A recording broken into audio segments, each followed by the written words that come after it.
IPL ২০২৬ শুরু হতে আর মাত্র কয়েক দিনের অপেক্ষা। ক্রিকেট প্রেমীদের উত্তেজনা যখন তুঙ্গে, ঠিক তখনই defending champion royal Challengers Bengaluru নিজেদের প্রথম ম্যাচকে ঘিরে এক বিশেষ বার্তা দিতে চলেছে। ২৮শে মার্চ তারা মুখোমুখি হবে সানরাইজার্স হায়দ্রাবাদের, আর এই ম্যাচটি অনুষ্ঠিত হবে তাদের ঘরের মাঠ চিন্নাস্বামী স্টেডিয়ামে, যে স্টেডিয়ামকে ঘিরে গত এক বছরে তৈরি হয়েছিল গভীর আবেগ, শোক এবং সংশয়। গত বছরেই একই স্টেডিয়ামেই ঘটেছিল এক মর্মান্তিক দুর্ঘটনা। আইপিএল ট্রফি জয়ের পর দলকে এক নজর দেখার আশায় হাজার হাজার সমর্থক জড়ো হয়েছিলেন, কিন্তু সেই আনন্দমুখর মুহূর্তই পরিণত হয় বিপর্যয়ে। অতিরিক্ত ভিড় এবং নিয়ন্ত্রণহীন পরিস্থিতির কারণে পদপিষ্ট হয়ে প্রাণ হারান ১১ জন সমর্থক। এই হৃদয় বিদারক ঘটনা কেবল আরসিবি নয়, গোটা ক্রিকেট বিশ্বকেই নাড়িয়ে দেয়।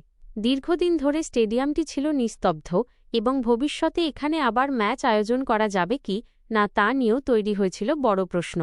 তবে সময়ের সঙ্গে সঙ্গে পরিস্থিতি বদলেছে। উন্নত নিরাপত্তা ব্যবস্থা এবং কঠোর নিয়ন্ত্রণ নিশ্চিত করার পর অবশেষে আবার ম্যাচ আয়োজনের অনুমতি মিলেছে। আর সেই প্রথম ম্যাচেই আরসিবি নিয়েছে এক মানবিক ও আবেগঘন উদ্যোগ, যা কেবল খেলাধুলার সীমা ছাড়িয়ে মানবতার এক অনন্য উদাহরণ হয়ে উঠেছে। দলের তারকারা, বিশেষ করে বিরাট কোহলি সহ সকল ক্রিকেটার প্রাক ম্যাচ অনুশীলনের সময় ১১ নম্বর জার্সি পরে মাঠে নামবেন, যা সেই ১১ জন সমর্থকের স্মৃতিকে সম্মান জানাবে। ম্যাচ চলাকালীন খেলোয়াড়রা কালো আর্মব্যান্ড পরে শোক প্রকাশ করবেন। শুধু তাই নয়, স্টেডিয়ামের ভেতরে ১১টি আসন ফাঁকা রাখা হবে, যেন সেই হারিয়ে যাওয়া সমর্থকদের উপস্থিতি প্রতীকীভাবে অনুভূত হয়। এই উদ্যোগ প্রমাণ করে, ক্রিকেট শুধু একটি খেলা নয়, এটি আবেগ, সম্পর্ক এবং সম্মানের এক গভীর বন্ধন। আরসিবি তাদের এই সিদ্ধান্তের মাধ্যমে দেখিয়ে দিল, ভক্তরাই একটি দলের প্রকৃত শক্তি, আর তাদের প্রতি শ্রদ্ধা জানানোই সবচেয়ে বড় দায়িত্ব। তবে এর পাশাপাশি দলটি আরও একটি গুরুত্বপূর্ণ সিদ্ধান্ত নিয়েছে।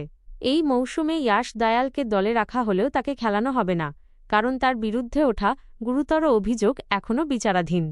এর মাধ্যমে আরসিবি আবারও স্পষ্ট করেছে যে মাঠের বাইরের নৈতিকতাকেও তারা সমান গুরুত্ব দেয়। সব মিলিয়ে আইপিএল ২০২৬-এর এই সূচনা কেবল ক্রিকেটীয় প্রতিদ্বন্দ্বিতার নয়, বরং স্মৃতি, শ্রদ্ধা এবং দায়বদ্ধতার এক অনন্য গল্প হয়ে উঠতে চলেছে।